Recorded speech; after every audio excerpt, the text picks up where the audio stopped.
Hello guys, ये है हमारा पार्ट नरभक्षी के ऊपर। ये पार्ट 1 है। चलिए वीडियो की ओर।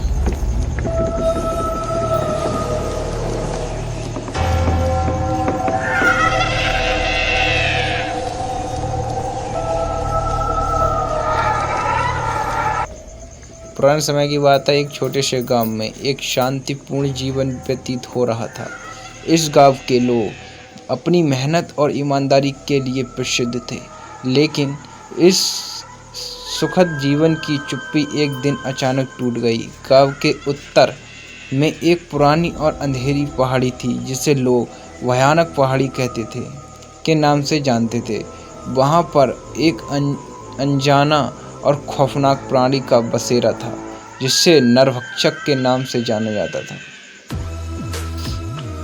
नरभक्षक एक अद्भुत और भयानक प्राणी था, जिसकी कहानी सैकड़ों वर्षों पुरानी थी। पुरानी किंवदंतियों के अनुसार नरभक्षक एक मानव रूप वाला राक्षस था, जो अपने भयानक शक्ति और क्रूरता के लिए जाना जाता था। यह राक्षस मानवों की आत्मा को खींचकर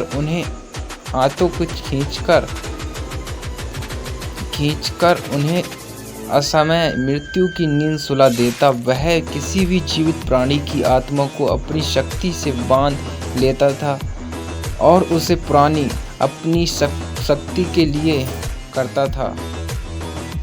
नरभक्षक ने एक बार गांव के लोगों को अपने जाल में फंसाने की योजना बनाई। उसने गांव के चारों ओर एक काली जाल बिछाया, जो गांववासियों को उसके प्रभाव से दूर नहीं जाने देता था। एक दिन गांव में एक तेज तरातर और साहसी युवक अजय का आया। अजय ने सुना था कि गांव में कुछ अजीब घटनाएं हो रही हैं और लोग भयभीत हैं। अजय ने निश्चय किया कि वह इन अजीब घटनाओं की तह तक जाएगा और गांववासियों को नरभक्षक के कहर से मुक्ति दिलाएगा। अजय की यात्रा एक गहन और खतरनाक यात्रा साबित होने वाली थी। उसने पहले गांव के बुजुर्गों से नरभक्षक के बारे में सुना और उनकी कहानी को ध्यान से सुना। बुजुर्गों ने बताया कि नरभक्षक एक पुराना तंत्र और काले जादू का विशेषज्ञ था। उसने एक बार एक अजीब शक्ति प्राप्त की थी, जिसे वह मानवों की आत्मा को अपने भयानक उद्देश्य के लिए इस्तेमाल करता था। अजय ने गांव के बाहर स्थित एक पुराने मंदिर की ओर जाने का निर्णय लिया। कहा जाता था कि यह मंदिर नरभक्षक के द्वारा एक बार पूजा गया था और यहाँ एक पुराना ग्रंथ छिपा हुआ था, जो नरभक्षक की शक्तियों को उसकी कमजोरी के बारे में जानकारी प्रदान करता था। अजय ने यह तय किया कि वह इस ग्रंथ को प्राप्त करेगा और नरभक्षक के खिलाफ एक प्रभावी योजना बनाएगा। अजय ने पहाड़ी पर चढ़ना शुरू किया और पुराने मंदिर की ओर बढ़ा। रास्ता बहुत कठिन और खतरनाक था, लेकिन अजय की साहसिकता और दृढ़ निश्चय ने उसे आगे बढ़ने के लिए प्रेरणा दी।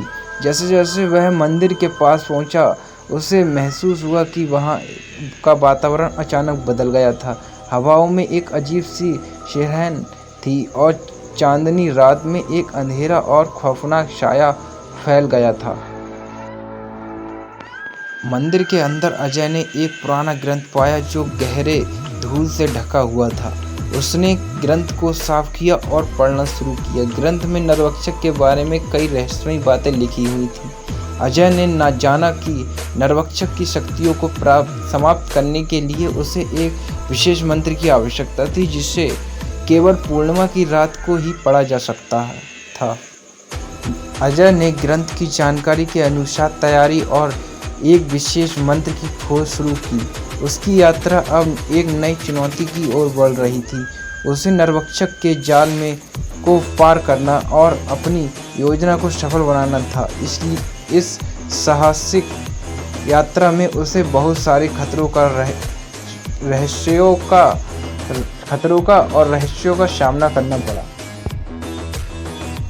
अजय की कहानी यहीं समाप्त नहीं होती है। उसकी यात्रा के अगले भाग में वह नरभक्षक के खिलाफ अपने साहस और सूझबूझ से एक निर्णायक लड़ाई करेगा और गांववासियों को उसके कहर से मुक्ति दिलाएगा।